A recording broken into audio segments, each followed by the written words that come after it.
किसान साथियों, इस समय देखा जाए तो लहसुन की जो फसल है उसमें पीलापन और जड़ गलन और जैसी तने में जो देख रहे होंगे थोड़ा हल्का धब्बे वाइट कलर के आपको दिख रहे होंगे। किसी किसी में कलर जो है काला भी दिख रहा है और लहसुन का जो लास्ट वाला हिस्सा होता है पत्तियों की वो पीली भी पड़ रही है। साथियों, तो हमें क्या करना है कि नाइट्रोजन की जो मात्रा होती है तकरीबन 60 से 65 दिन के अंदर हमें पूर्ण कर देना है।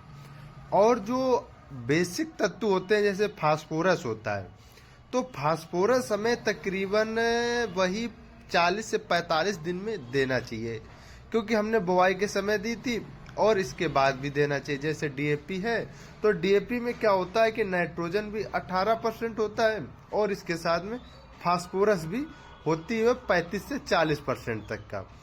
तो किसान साथियों, आप डीएपी जरूर दीजिएगा तकरीबन 30 से 35 दिन के बाद, आप कभी भी दे सकते हैं।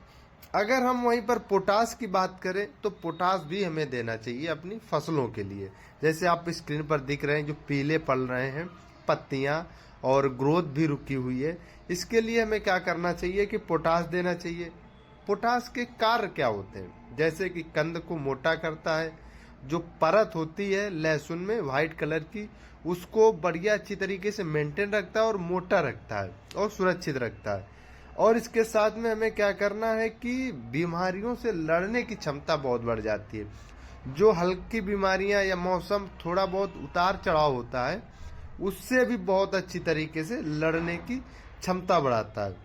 तो किसान साथियों, हमें पोटास और फास्फोरस पर्याप्त मात्रा में दे देना चाहिए पौधे को। किसान साथियों, और इसके लिए हमें क्या करना है कि अगर डोज की बात करें तो 35 से 40 केजी आपको देना है पोटास, जो कि आने वाले समय में हमारा जो प्याज की खेती है बहुत अच्छी तरीके से ग्रो करे। ग्रो करने के साथ में उत्पादन हमें अधिक मात्रा में लेना है।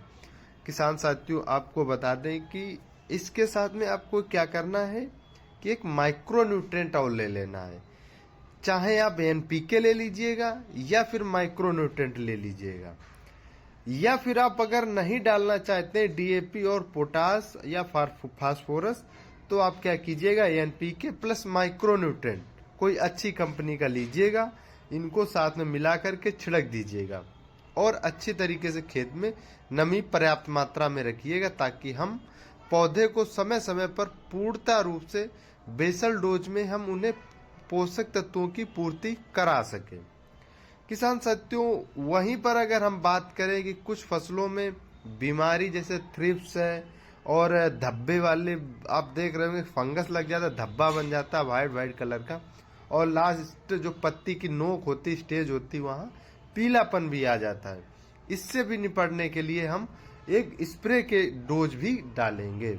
जैसे कि हमने खाद की पूर्ति की जो नीचे से पड़ेगा और ऊपर से हम क्या करेंगे स्प्रे दे देंगे और हमारी जो फसल होगी वो बहुत अच्छी तरीके से ग्रो कर पाएगी। तो किसान साथियों, अगर हम अच्छी तरीके से स्प्रे की या बेसल डोज की बात करें जैसे थ्रिप्स है या परपरा रोग है तो उसके लिए हमें कौन सा स्प्रे देना चाहिए।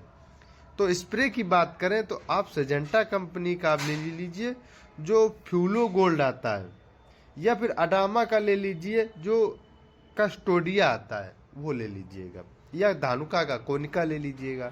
ये फंगिसाइड बहुत अच्छे हैं जो कि पत्तियों में अच्छा जो धब्बा बनता है उससे या फंगस को तुरंत कंट्रोल करता है। मार्केट में बहुत अच्छे रिजल्ट इसके देखे गए हैं। तो किसान साथियों, ये तो फंगिसाइड हो गया। अगर वहीं हम कीटनाशक की बात करें तो आपको क्या करना है प्रोफेक्स सुपर ले लेना, जो कि नागार्जुना की आती है सुपर प्रोफेक्स।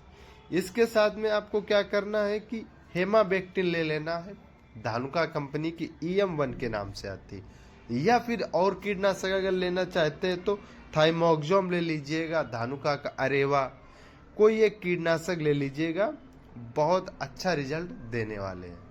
तो किसान साथियों, इसके साथ में अगर आपको टॉनिक की अगर हम बात करें तो एक टॉनिक भी लेना है, चाहे धनवर्षा ले लीजिएगा किसी धानुका कंपनी का या किसी और कंपनी का कोई अच्छा टॉनिक ले लीजिएगा, जो कि आप जब लेंगे इन तीनों चीज़ों को आप एक साथ में मिलाएंगे, तीनों प्रोडक्ट अपना फंगीसाइड कीटनाशक और एक टॉनिक, इनको साथ में मिला करके जब स्प्रे करेंगे तो जो फसल है वो ऑटोमेटिक ग्रोथ की ओर मूव करेगी और ग्रोथ भी होगी। क्योंकि किसान साथियों हमने क्या किया है कि सबसे पहले ऊपर से ना हमने स्प्रे भी की है, और इसके बाद में हमने क्या किया है कि जो हमने नीचे से खाद यानी फर्टिलाइजर भी दी है, तो पोषक तत्व भी हमारे पौधे में पूर्ण रूप से पहुंच गए, और इसके साथ में हमारा ऊपर से स्प्रे हो गया जो फंगस और कीटनाशक जैसी बीमारियों से लड़ने की क्षमता देगा। और जो जड़ों में जो बीमारियां होंगी, जड़ों की ग्रोथ रुके होगी, उसके लिए हमने पहले वीडियो में हमने बता रखा था आपको कि आपको कौन कौन से स्प्रे करना है या कौन से कीटनाशक आपको नीचे जमीन में मिला करके डालना है ताकि जड़ों का अच्छा विकास हो सके। अगर अभी तक हमारा वो वीडियो नहीं देखा तो आप जाइएगा यूट्यूब चैनल पर विजिट कीजिएगा और वो वीडियो आप देखिएगा। हमने उस वीडियो में A to Z जानकारी दे रखी है। किसान साथियों, अगर वहीं पर जब हमारी फसल 80 दिन की हो जाएगी तब हमें कौन सा स्प्रे देना है? 80 दिन के पास NPK 12-0-16 लेना है, या फिर आप ले लीजिएगा 0-52-34 का, उसका भी स्प्रे आप कीजिएगा। तकरीबन जब हम फंगीसाइड कीटनाशक स्प्रे करें उसके 10 दिन के बाद आप ये NPK का स्प्रे कीजिएगा।